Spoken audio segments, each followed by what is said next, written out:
Chapter 19. Mum finished work early on Christmas Eve and picked Will and me up from Busy Bee's school holiday club in the afternoon. The roads were jam-packed with people trying to get into town to do their last bits of shopping, find a frozen turkey, hunt down replacement bulbs for the fairy lights, or ask their grandmas for her secret gravy recipe.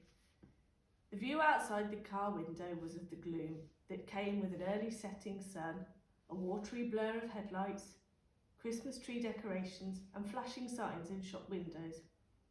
It was starting to sleep, the wet clumps melting before they hit the cars, making the underwater effect worsen as we inched down the main road.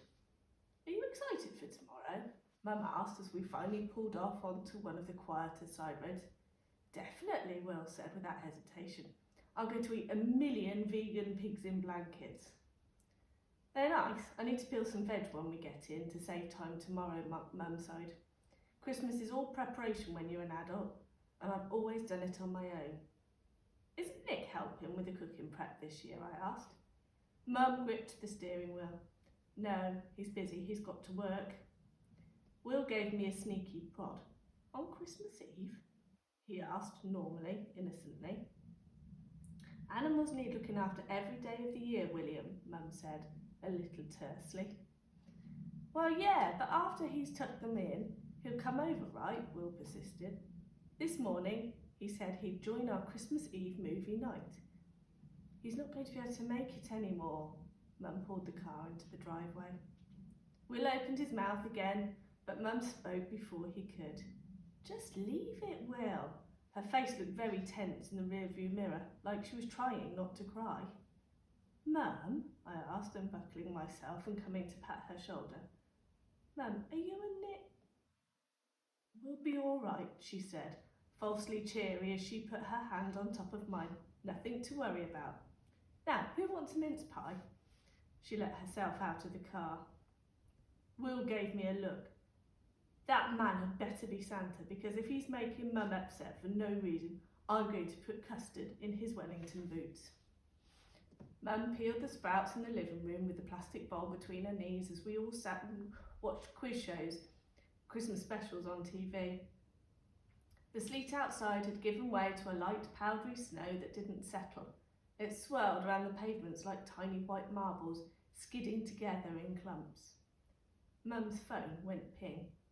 She swiped it with her elbow as her hands were wet. Her face lit up immediately. "It's Nick," she said. "He's going to try and come over in a little bit after all."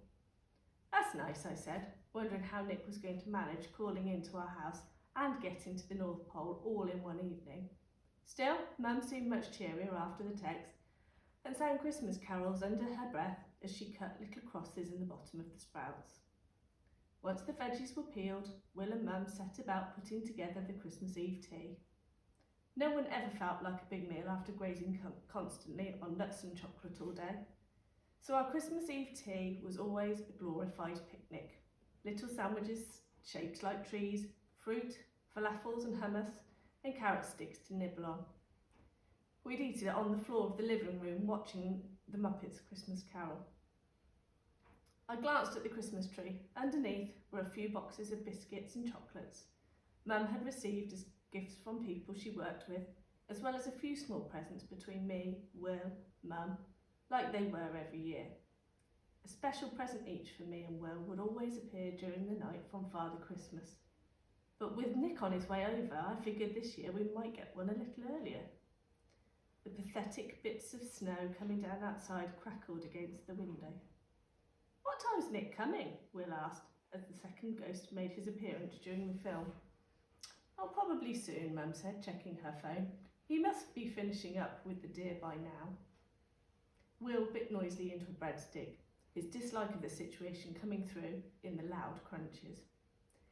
It made me wonder if I'd been ignoring the obvious all this time. If Nick really was an ordinary guy, and he and Mum were just going out, then he wouldn't really have a great excuse for being so late on Christmas Eve.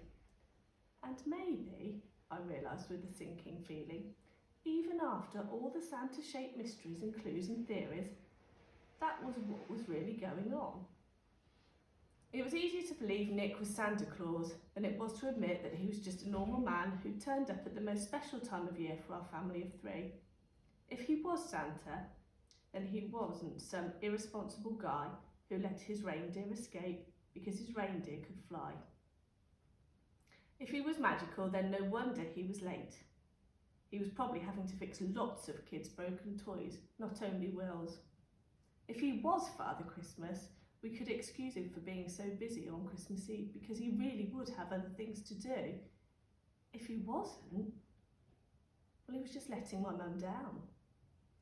I watched Mum check her phone as a text came in and felt a lurch in my stomach as her face fell with disappointment. The magic of Christmas Eve felt spoiled in a way that it never had before. Christmas had always been our time, just the 3 of us, and now I wished we'd never even met Nick.